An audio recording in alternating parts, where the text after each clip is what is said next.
Good morning, everybody. Are you listening?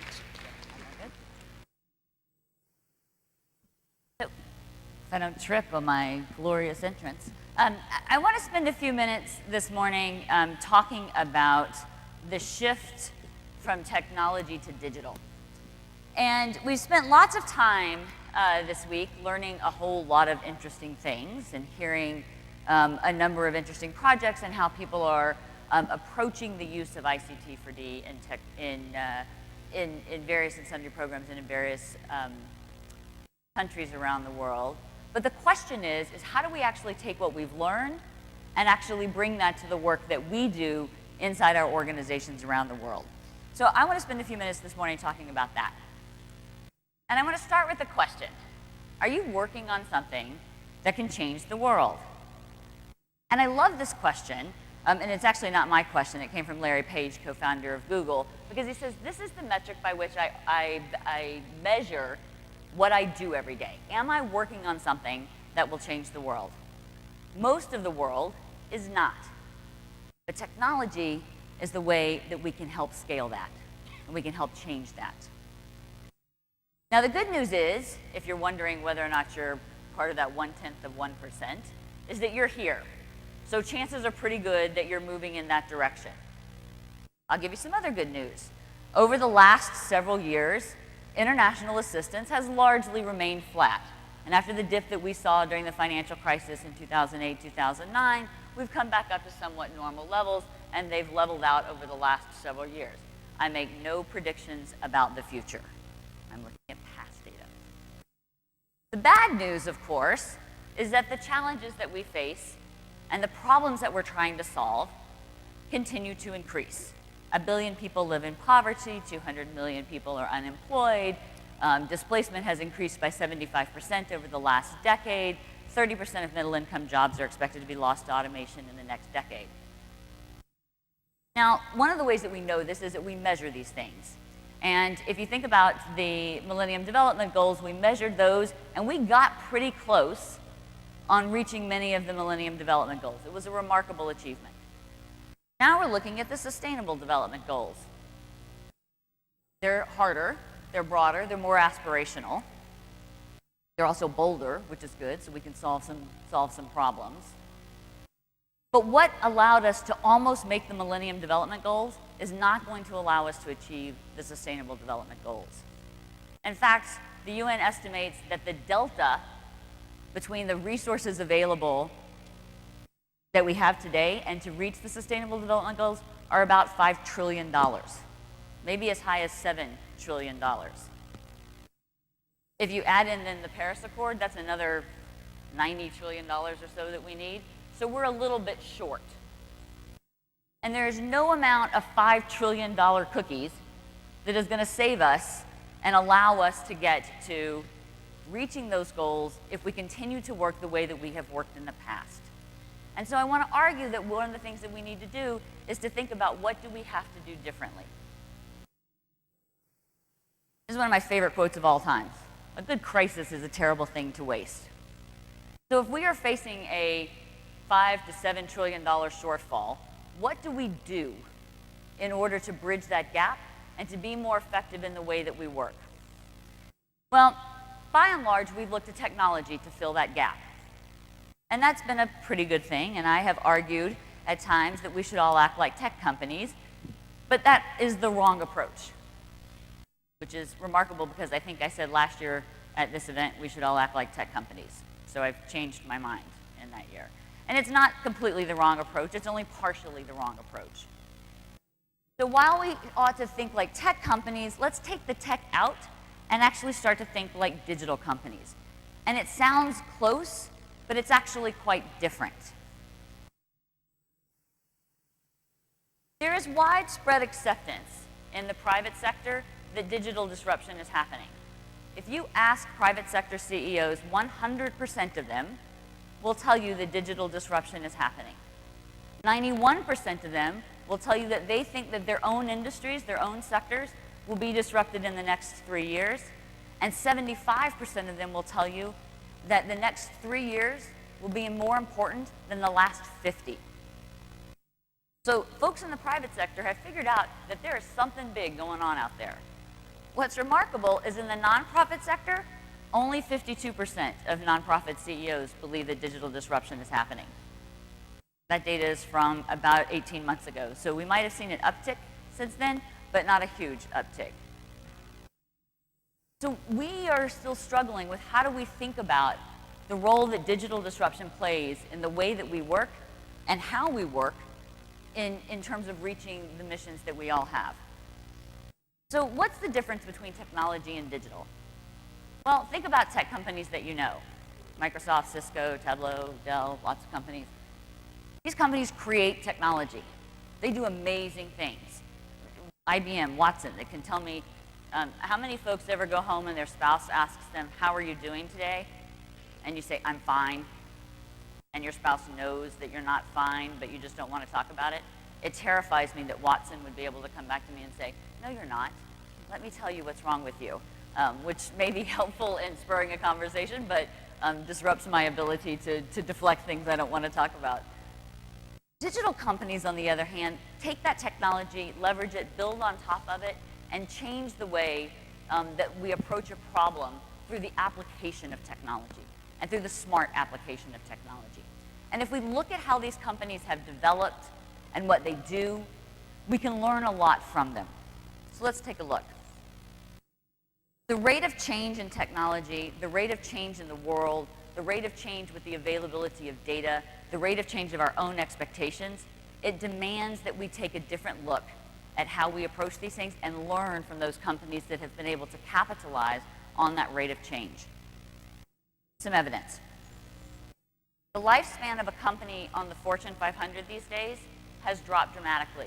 In 1955, when the Fortune 500 first started, the average lifespan was 75 years. If you made it on the Fortune 500, you were probably there for the next 75 years. Today, it's 15. The amount of time it takes to reach $1 billion in valuation in the private sector, for the average Fortune 500 company, it's about 20 years. Google did it in 8. We all thought that was remarkable. Snapchat and Oculus did it in 18 months. The amount of cash that it takes to start a technology company, back in the late 1990s when we saw the first internet boom, to start a software company, the average investment was about $15 million. Today, it's about $100,000. So the rate of change and the ability to stand things up and move and iterate quickly, to fail quickly, to learn from that and build on top of it has dramatically changed. And we have to think about, if that's the world we're living in, how do we adapt to that? Let's play a game. How many folks have ever played the game 3 Truths and a Lie? Anybody know this game? Okay, so I have small children, or school-age children, and every night we sit down for dinner and we play 3 Truths and a Lie. And the way this works is I'm going to tell you 3 things that are true and 1 thing that is not, and it is up to you to guess which one is not true. However, because I want to switch this up a little bit, we're actually going to play 3 lies and a truth. Okay? So I'm going to put these up here, and then we're going to take a show of hands. Digital companies invest heavily in building assets and resources to establish sector leadership early. Point number 1. Point number 2. Digital companies are guided by 5-year growth plans based on evidence-based practices. Point number 3. Digital companies collect, analyze, and use data as a competitive advantage. And number 4, digital companies minimize internal structures so that they can focus on external growth. All right, you've seen all 4. How many folks think that point number 1, investing heavily in building assets, is a truth? No one believes that's true? Okay, fair enough. Number 2, how many folks believe that digital companies are guided by 5-year growth plans? If you think that's true, raise your hand. Okay, I got a couple in the back. Number 3, how many folks think that digital companies collect, analyze, and use data as a competitive advantage? If you believe that's true, raise your hand. Oh, I knew you guys were data geeks. Totally. And then number 4, how many folks think that digital companies minimize internal structures to focus on external growth? Okay. So usually the way you play this game is I tell you the thing that, what is the outlier first, so I'm gonna do it that way. That is true. Digital companies collect, analyze, and use data as a competitive advantage. There is an absolute obsession with data, and more importantly, with data that we turn into information. Data is really fascinating, but it's usually just a bunch of numbers, and so then how do you make that visual? How do you use that to drive decision making? It is absolutely critical for organizations. Data is the most valuable asset in the world. Having good data and the ability to use it these days is absolutely the defining factor. Information-enabled organizations are the most influential, they're the most scalable, they're the most valuable, they're the most recognizable organizations in the world, anywhere, hands down. Development organizations are not keeping up with that revolution. Neither are humanitarian organizations or conservation organizations or in general the sector. We're not quite there yet. We're trying. We really want to collect a lot of data, but we haven't figured out how to do it. So let's take a look at these other lies, or these untruths, shall we call them, and learn how these organizations are doing this. It is not true that digital companies invest heavily in building assets and resources. They just don't do that. They don't actually invest in much of anything. They leverage other assets. They build their infrastructure on top of Amazon. They outsource their manufacturing to Foxconn. They move their office software to the Microsoft platform. Whatever it may be, they outsource it somewhere else. Tech Shop is absolutely fascinating. With Tech Shop, you can go in and essentially rent a manufacturing product development line. You can go in and you can manufacture a product so that you can get it to prototype. How many folks are familiar with Square? Little thing that plugs into your phone and you can do, yep, that guy did that at Tech Shop. He did his prototype at Tech Shop. There's another startup called Corkly.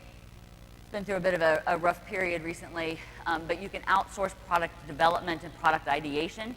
You can simply say, oh, I've got an idea for a product that does X, Y, and Z, and a bunch of folks will help you and outsource that idea and come back to you with a number of ideas. That process shortened the consumer product development timeline from 300 days, which is about the average in the consumer products community, that would, from ideation to being on the shelves, to 29 days. You can come up with an idea, you can get it developed, and you can get it on the shelves of Walmart in 29 days.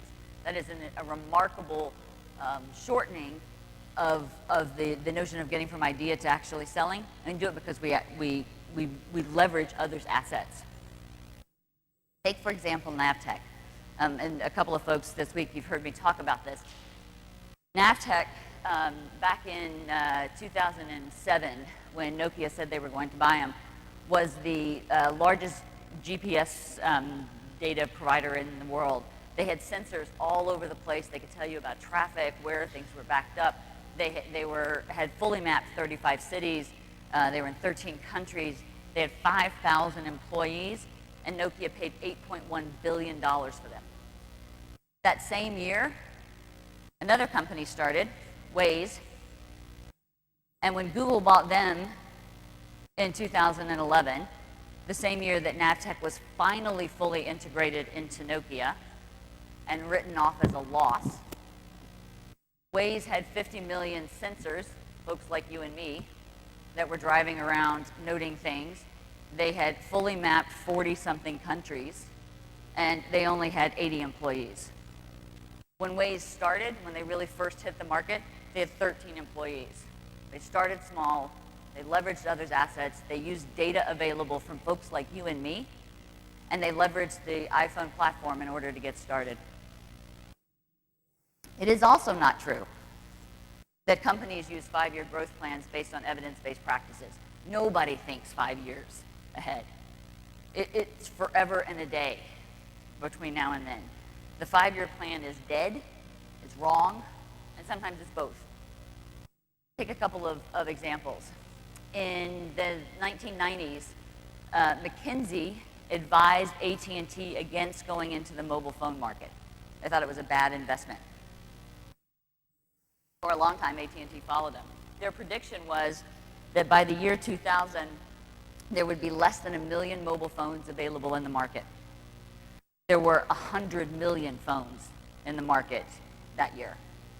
They missed it by a factor of 100. I was picking on McKinsey, now I'm going to pick on Gartner. Gartner said over the course of 8 years, the Symbian operating system for mobile platforms would continue its growth, and they would ship 203 million units in the next 4 years. They shipped 22.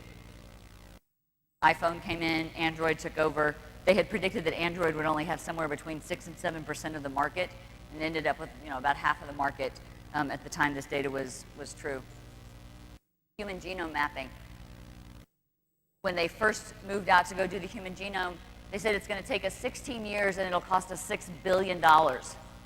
A year in, they had less than 1% of the human genome mapped. And everyone said, this is not going to work. They told Craig Ventnor, the scientist that was running the thing, get out while your reputation is still safe. At this rate, it's going to take us 700 years and who knows how much money in order to do this. It ended up taking 11 years and they came in just under $6 billion. And it's simply because of the exponential level of data, right? Data allows us to build on top of it. And so we've got to think about how do we take the data that we have and how do we learn how to build on top of the data that we have. Digital companies also minimize the internal structures to focus on external growth. That is also false. It is also false, this is somewhat of a trick question, that they maximize internal structures. They don't do that either. But agility becomes really key. A lot of digital companies will staff on demand. They design on demand. They manufacture on demand. They do everything on demand. For all of us in the room, and for those of you that work with your boards of directors, there are also organizations where you can do board management on demand. You can outsource that too. So you leverage what folks have and what is available, and you and simply become very agile in pulling in the resources that you need at the time that you need them. And what you end up with is a company like Waze that has 80 employees instead of a company like Navtech that's got 5,000 employees. And we all know the difficulty of being nimble when we have battleships to move as opposed to little jet skis or speedboats. I'm not going to read this to you. You can read it, but this was from a Aspen Institute study back in 2012, and they were not arguing that this was the best way to actually staff an organization. It was an analysis of how organizations had staffed in the past, but essentially this notion that we are all going to be full-time employees, we're going to show up to an office every day and we're going to do a bunch of work, what Aspen was arguing was that model had largely been replaced. And we've heard lots and lots about the gig economy, but I think it's very true. And I think for a lot of folks, especially for millennials who now make up the overwhelming majority in some countries and the majority in all the rest of them of the workforce, that this notion of the gig economy really makes sense. Wired countered that said, not only is that not the right way to go about staffing, but you're not even aware of the folks that you need to bring into your organizations. We by and large, if we're all in Silicon Valley or we're in Cambridge or we're in Hyderabad, there are millions of folks to whom we do not have access. And you'll see a lot of digital companies start to crowdsource data or build communities of engagement, like a bunch of Waze users or Uber drivers or Amazon reviewers, from whom we can solicit input and leverage that data. And as smart as the folks at Facebook are, there's 18,000 of them and 2.4 billion people online. Google's got 50,000 smart people. There's still 2.4 billion people online. Microsoft's got 120,000 people. Still got 2.4 billion people online. And even Accenture, with such a large workforce and all the great thinking that they do, they've got to be able to engage the 2.4 billion people that are online to get their input and help them scale the work that all of these organizations are doing. But in order to have that agility, we have to make investments in the internal structures that allow us to do that. And so where you actually see a lot of digital companies investing is in things like HR and finance and IT. Things that we think of as overhead and necessary evils in order to be able to do the work that we're doing. But by building those structures up and then leveraging the folks in communities in which we work and engaging them in that process, not only do we have the ability to learn from them, but we also have the ability to leverage their insights and to scale the work that we're doing out to those communities. So just to sum it up, digital organizations, they leverage data. And a lot of that data isn't their data. A lot of that data is data that is available in the community, in the constituencies with which they work or which they hope to address from a market perspective. They limit their assets. Not a lot of infrastructure, but lots and lots of connections, lots of partnerships, lots of abilities to pull in people when they need them, and no 5-year plans. Let's think 10 days down the road, 100 days down the road, 8 months down the road. Let's fail fast, let's learn from that, and when something's working, let's go scale it. And to do that, how do we build an agile structure that allows us to take advantage of the opportunities as they come along? It is a different, often difficult, and in this sector, sometimes a radically uncomfortable way to think about doing the work that we're doing. But I would argue that if we're going to be able to reach those SDGs, if we're going to be able to help that little girl who needs assistance, if we are going to help communities access the resources that are available everywhere else in this world so that they can reach the levels of development and health and education and economic opportunity that they desire, we have to do something different. What got us here is not going to get us there, and we can't be afraid to try it. And if we do that, then when someone asks you, are you working on something that's interesting? Not only can you say that you're working on something that can change the world, you'll get to say that you're working on something that will change the world. Thank you all for the opportunity to be here today. I look forward to talking to you for the rest of the day.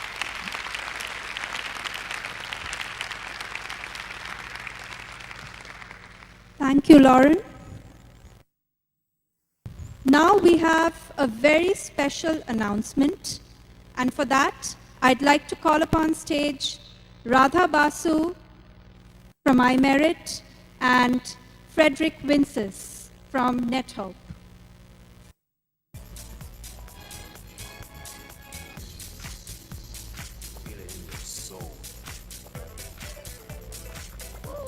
And Lauren from NetHope as well.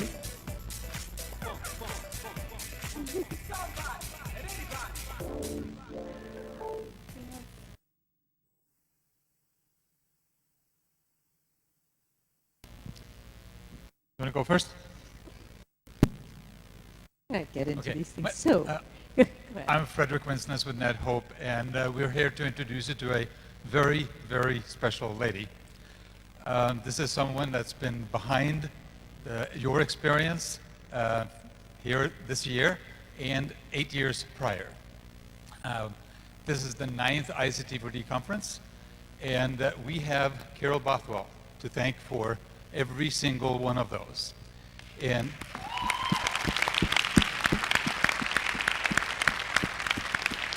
why don't you tell us a little bit about Carol? Carol is most amazing lady. I know personally that I end up doing whatever she asks me to do. Yep.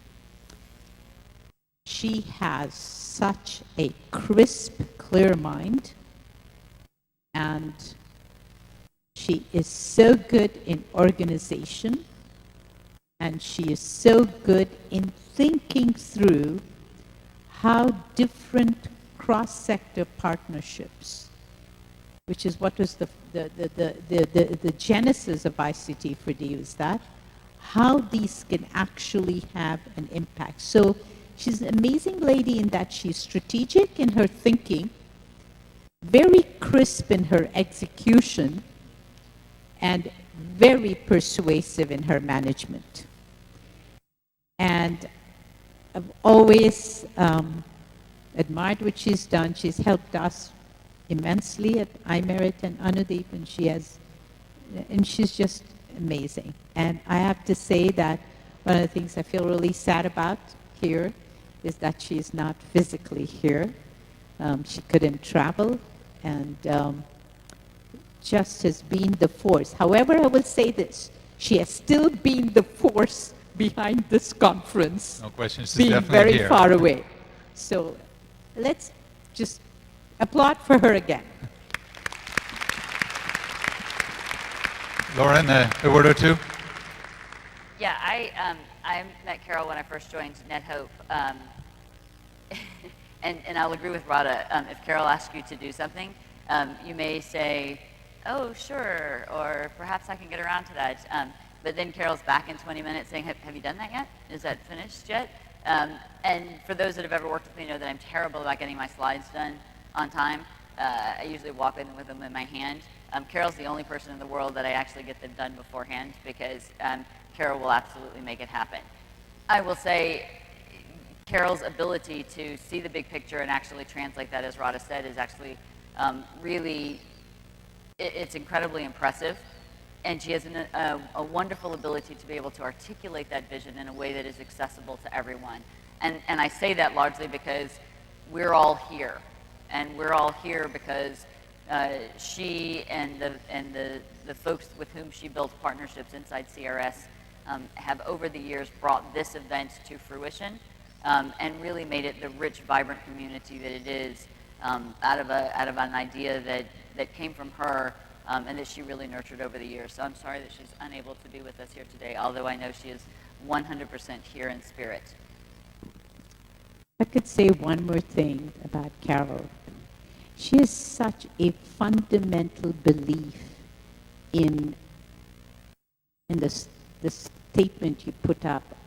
Are we doing something good to change the world every day? She has a fundamental belief that we can, that we should, and we better be doing it. And that's what I think drives all of us here at ICT4D, and owe a lot to Carol for making this happen. I've had the opportunity and the honor of working with her for the last four of these ICT4D conferences, and she's the smartest woman with the greatest heart that I think I've ever met. So in honor of Carol, we have a thank you card that's going to be sitting at the hostess or the front desk where you registered.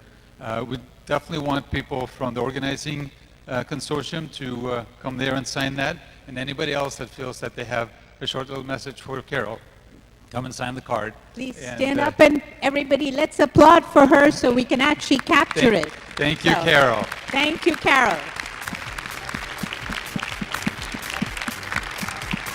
And I hope she hears this great message from halfway across the world. Thank you all. Thank you all.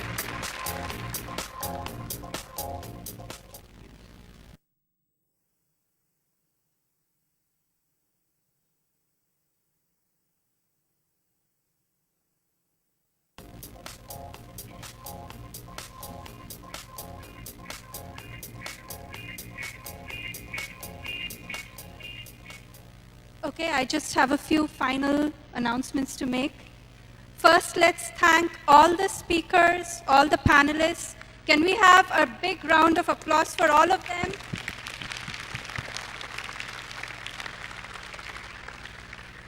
Please do engage on social media. Again, the account is at ICT4D Conference, and also, you can also use the hashtag ICT4D 2017. The refreshment break is in the exhibition hall next door. And another thing, please don't forget to collect your certificates by the registration desk.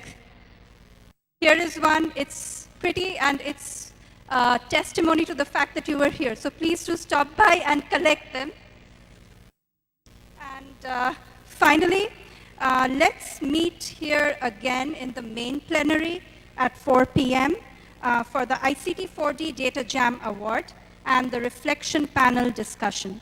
So I'll see you all again here at 4 p.m. Thank you. Okay, and If you want to explore the lovely city of Hyderabad, there's a tour happening again. Please stop by at the registration desk with Thomas Cook where you can sign up for the tour.